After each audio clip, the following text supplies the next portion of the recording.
Okay, we've read through the Wave 1 update, we've read through the Silver City preview, and based off of my scroll bar, we still got a lot to go in this update, and it's taken a while. So let's keep going. Gatherism update. This philosophy has bloomed beautifully. Gatherism is finished and in production. We're excited for you to explore the mysterious flora that grows in the hidden corners of this plain of stone faces. And because it's us, this philosophy ended up getting about twice the amount of goodies that were originally promised. I remember in the newsletter they teased that there was a philosophy getting moved up in the timeline, and I figured it had to be Gatherism because it really couldn't be the other two. So Gatherism philosophy finished and in production. Cool artwork. I mean, it's always cool artwork. Oh so handsome, hard plastic male gatherist finished. Oh, so there's going to be a male and female figure. An echo of a chivalrous knight takes up the sickle as a survivor with the gatherism philosophy. And yeah, I think they've shown this one off before. Two pretty cool sculpts, although, I don't know if I would use these in game because they're not really kitted for like combat, but who knows? I think we've seen this artwork before. Gatherism teasers, Roots of the World. Hemerocori? I don't know. Hemerocori. You may depart with one resource card. If that resource is perishable, it is not destroyed. At the start of any hunt turn before hunt events are revealed, you may sow a resource, archive it to get plus star survival. Vitologist. Add +3 to your roll results for all plant-related hunt events, herb gathering, and Virid Grove. I wonder what Virid Grove is. Is that from an upcoming expansion or part of this philosophy? It looks like you can get a tool that's deadly and sharp, dissecting Cellurate. If the monster has a persistent injury in play, this gains devastating one. Cool. New terrain cards, Bloody Beard Plant. Use this in place of Giant Stone Face. So this replaces Giant Stone Face in campaigns. Cool. Move on to any space currently occupied by Bloody Beard Plant. You are obscured by its invigorating growth. Gain +2 evasion. While atop it, ranged weapons gain +2 range and +2 accuracy. So basically a stone face that gives you evasion bonuses. That's cool. Looks like some more tokens. It looks like there's going to be a lot of terrain tokens. This is really cool looking. They're like very happy stone faces or something. Explore the Virid Grove. Okay, so there's a special hunt event. Lantern aloft, you reveal a path in the darkness flanked by greenery. Virid Grove. New resources, as you would imagine. All very cool. Can't wait for that one. Heliocentrism update. The philosophy of the sun is almost complete as well. We are just waiting on a few pieces of art to be finalized while the philosophy book goes through its full final copy editing pass. I'm really happy with how this philosophy dovetails with the upgrades and changes Ark survivors bring to the People of the Sun campaign and Campaigns of Death. Almost done. We've seen a lot of this art. They did art prints of all this art for Gen Con and sold it online, and it's really cool. Twin Suns, sculpture and engineering finished and in queue for tooling. Very, very cool. Oh, wow, look at this guy. That's a survivor sculpt. Awesome. Yeah, so these ones I would definitely play with. They're very cool looking. Awesome. Keeper of the Sun. These are all very cool sculpts. Very cool. Funny enough, I've never actually played a People of the Sun campaign. I've been kind of waiting for Campaigns of Death to come out with like all the changes that will potentially be going into it. And it kind of feels like in the white boxes, they've been going through this like uh, People of the Sun kick where they've been adding like sun armor and all these like hybrid armor sets that can be used just in a People of the Sun campaign. So I'm kind of waiting for that whole like arc to complete. And then when Campaigns of Death comes out, play through a People of the Sun campaign with all that cool stuff. Knowledge artwork. We went overboard. Yeah, so I actually bought the print for this art because it's so cool. Blade Dissonance. You are plagued by visions of light and rain. Ignore the effects of katana mastery while you have this. Confront the storm, sun shower. And this one's really cool, fighting a flower knight. Yeah, we've seen all this artwork before, but it's all very cool. Maybe we haven't seen this artwork before. Not sure. This one I think we've seen. Very cool. Starbound update. The team has been hard at work testing People of the Stars Ark Survivor campaigns with and without Starbound survivors. The unique challenges that People of the Stars present to Ark survivors has pushed this philosophy story into a really cool direction, and that's before throwing down 1v1 against the Tyrant. Some of the art for this philosophy is not quite ready for prime time just yet, so here's a quick teaser to whet your palate. A princely update. The sketch. Sometimes we work on the sculpt and the illustration at the same time, each referencing one another and building on ideas. Sculpture. Engineered and scheduled for tooling in December. Looks cool. I like that. Whatever ball and chain kind of thing that is. These photos of the final test print of the engineered model. We do a final assembly to ensure the integrity of the joins in a step we call the form and function test. This can help us identify areas that may not join smoothly in hard plastic, so we can adjust them before tooling. Hidden weaponry knowledge. When you depart, designate a weapon in the settlement storage to set aside. Activate archive and armor gear in your gear grid and place your set aside weapon in its space. Then make an attack with the weapon with +3 luck. If you draw the trap, reshuffle it into the deck. Limit once per showdown. Well, that's really cool. Although I guess it's just a once per showdown kind of thing, but that could be pretty cool. Ultimate Showdown Board. Since its release, the Ultimate Showdown Board has seen a lot of love. As we gather interest in funding the Ultimate Core Game Terrain set, I wanted to share some of the awesome painted boards we have seen out in the wilds. Ultimate Showdown boards, it makes me want to paint one white and gold. That's pretty good.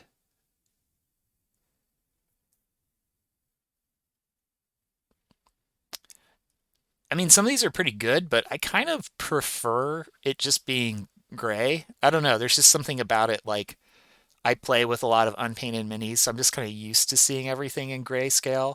So it's always a little weird to see this kind of stuff painted. Oh, that's cool that Matt Mercer bought one and painted it. If you don't know Matt Mercer, he's in Critical Role. He does a lot of voice work for video games and anime.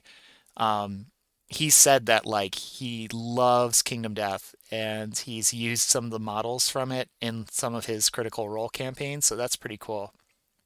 Here in the office, the playtest team has been doing the majority of their campaigns on the Ultimate Showdown board while taking advantage of prototypes of the Ultimate Core Terrain set, which has really upped the ante of immersion in our testing. KD Playtest Table 2, messy on purpose for authenticity. So maybe this is from their office. I'm kind of looking. I'm sure they made sure nothing here was like too spoilery, but you never know. Maybe they hid something in the image as a little Easter egg or tease. Is that like a cup that they made like a gambler out of? Um, or a gambler that they made a cup out of, rather? I mean, that looks like something from Red Witches being teased there. Um, yeah, very cool. Help support us. We want to make these super nice and tool them in hard plastic. Check out our stretch goal on the Backer Kit pre-order store. Thank you. Yep, at this point, they still have pre-orders open for this, even though the rest of the Backer Kit is closed. And I think they're close to 2,500 pre-orders, so they've definitely hit their funding goal for it.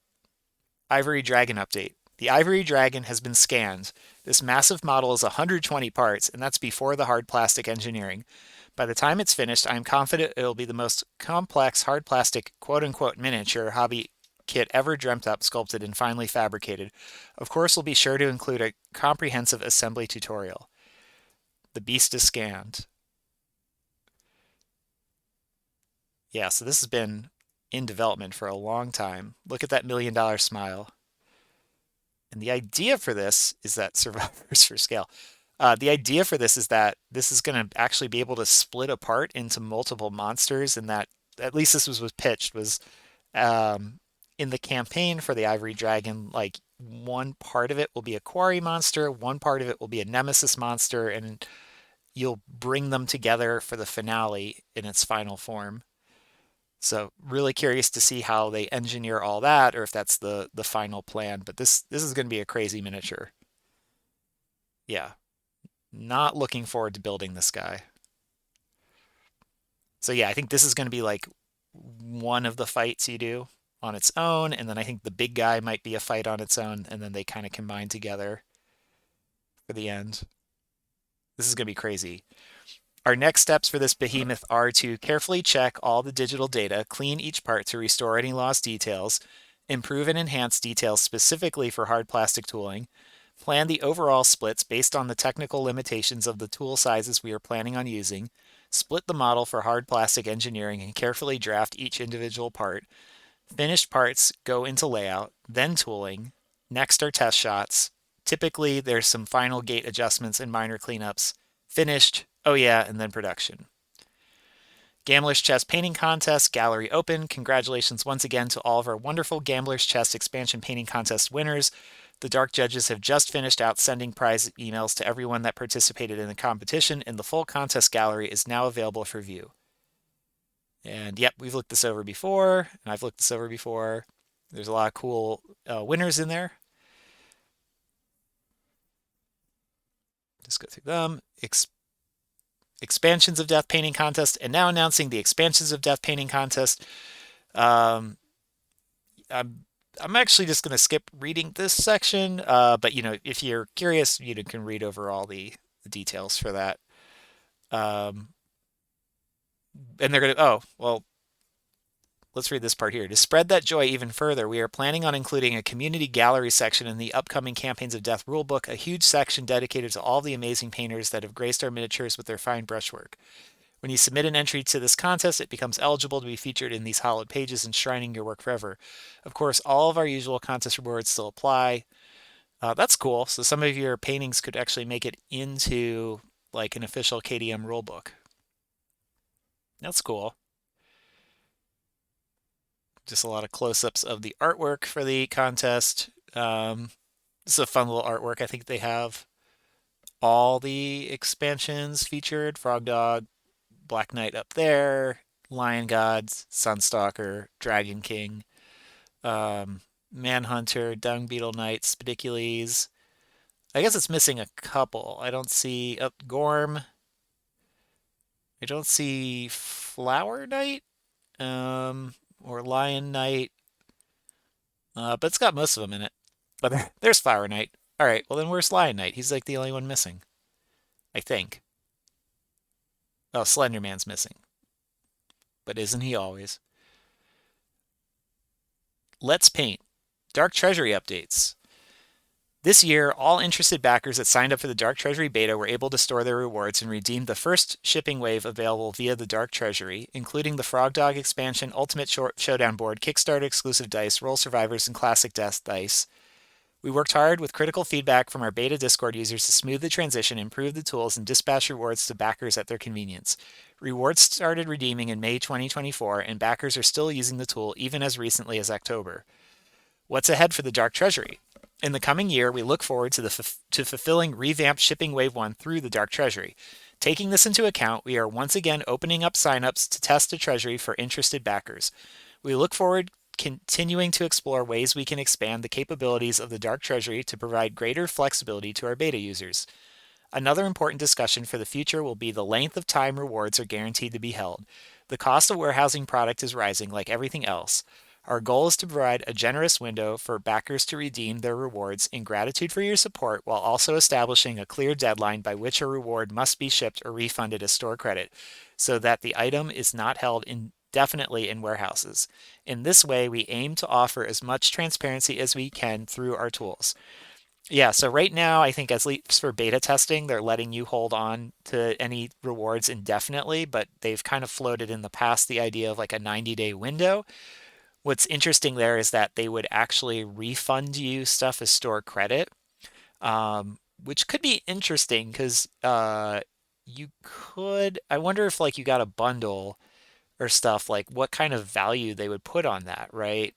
Um, but they must do that for partial refunds now. I'm just curious because like I have a t-shirt still in my Dark Treasury, which I technically haven't been able to actually check out with when I've tried in the past. But if they were to refund me, how much of a refund would I get for a t-shirt? Like $5? I don't know. Kingdom Death Simulator Year 2. The Keysmith Awakens. Master key sets available again for Black Friday only. Purchase a key and gain access to the Kingdom Death Simulator, a project in active development. Year 2 updates. Milestones reached. Prototypes for automations. Release of Indomitable Survivors framework for more advanced automations. Black Knight expansion release. New heirloom release. This was all in the newsletter we read on Black Friday. They added the Giga Lion. They gave a new heirloom, a crafting table heirloom. They added the Black Knight digitally with the terrain. The long-awaited Black Knight expansion makes its way to the sim. As a special thank you to our supportive dwellers, we have added the fully sculpted Black Knight Showdown Citadel tiles to the experience. So that's very cool. Makes me wonder when Silver City eventually is released, will they add 3D terrain to that as well? Will we see more of this going forward? The Dark Architects have been hard at work improving the dwelling these past few months, and they are finally ready to unveil a new update. The Black Knight expansion has been added to Kingdom Death Simulator and is now available for all Master Key holders. Please bear with our grumpy dwelling as we squash any release bugs we may discover. With the new update, new keys to Kingdom Death Simulator are once again available to the public. To mark this occasion, the Dark Architects have put together a short video to cover all the progress the dwelling has made over the past year, with some glimpses into what to expect for the future. Insert clickbait here. All right. Add YouTube oh no face. Community garden down here. Let's go ahead and watch this. I don't know if this is going to come up in my stream or not. It continues to be an amazing journey. Your love and support helped us grow our grumpy little dwelling into an awesome experience. This early access project was launched 2 years ago with just a few hundred dedicated supporters and is now an extensive family with close to 10,000 dwellers. We have been hard at work fixing bugs, addressing issues, responding to feedback, and making the dwelling more stable than ever before.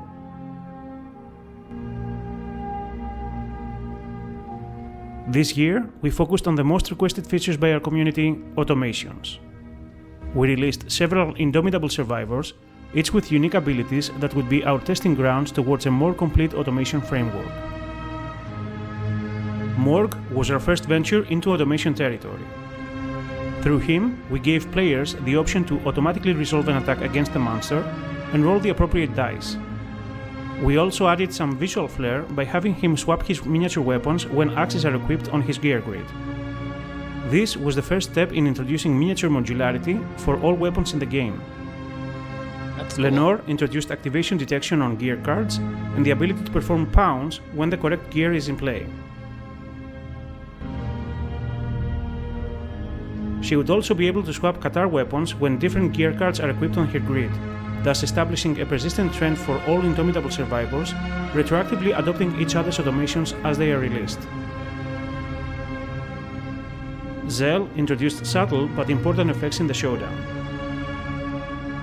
Her dash ability, taken out of the automation framework, was just a fancier way to move around, but her equipped special weapon would track the dash activations and gain persistent bonuses to speed that the attack automation would then respect. Zell's contribution to ability synergies opened up the way for more complex interactions during showdown.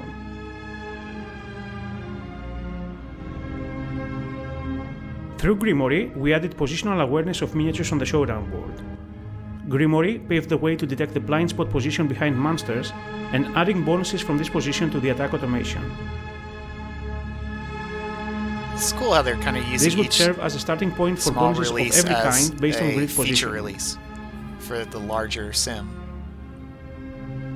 Through Kale, we continued to add more survival actions in the automation framework. Kale gave us the ability to encourage knockdown survivors. His signature weapon, the Roaring Harmonica, would also automatically grant a strength bonus to the encouraged survivors if equipped on his gear grid. With Skrell, we took a break from showdown automations to introduce innovation automations. The Fig Sapling innovation would not only resolve automatically, but we experimented with changing the actual image of the card based on its outcome. This opened up the doors to introducing simulator-specific features that would be impossible to have in the actual board game. While part of the team was working on automations, we continued introducing new expansions in the simulator. Our goal eventually is to get us completely up to date with the released board game content. The first year saw the inclusion of the entire Wave 2 of expansions. This year, we introduced white box expansions, starting with the Echoes of Death 1 and the Vignette White Giga Lion. While adding automations is our number one priority, we are still working hard on adding more expansion content. When's Gambler Chess coming? Every day, we get one step closer to our full vision for the Kingdom Death Simulator. Adding automations to the simulator is perhaps our most ambitious feature to date. We heard your requests about automating parts of the board game, and we are building the foundation for a full computer RPG experience. We're not gonna lie, automating every aspect of a fully fleshed out board game with years worth of expansion content is a tall order, especially when it's an RPG layer sitting on top of an existing simulation game. Every single AI and HL card out of the hundreds in-game needs to now have scripted event sequences, respect synergies with other such cards or gear effects and survival conditions, and somehow determine the correct course of action through endless decision trees. With your support and understanding, we will stick true to our vision for this boutique software project, slowly expanding, evolving, and growing the dwelling together. This Black Friday simulator update contains very exciting new features.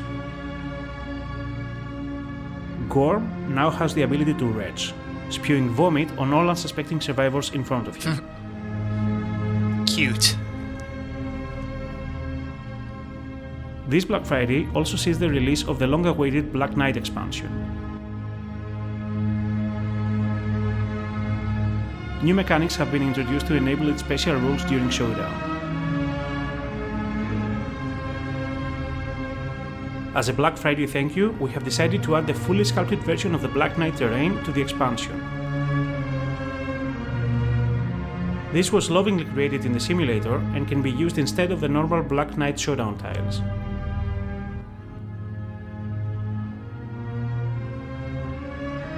Finally, the dwelling has a new heirloom, the crafting table.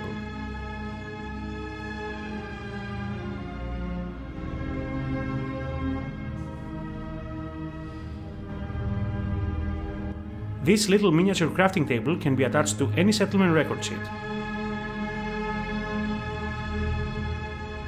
When done so, it allows the automatic crafting of any piece of gear from the settlement locations built for that settlement.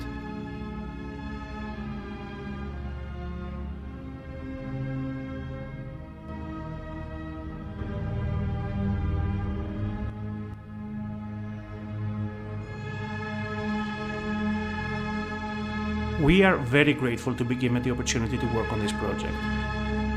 We are very excited about next year, where we should finally see the release of the Gambler's Chest. Okay. Thank you for your continued support.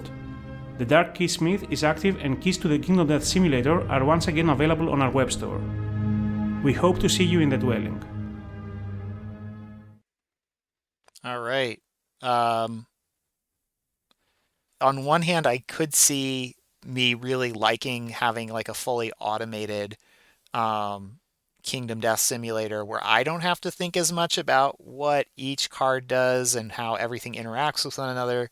I certainly miss rules and miss things when I'm playing by myself with the analog game.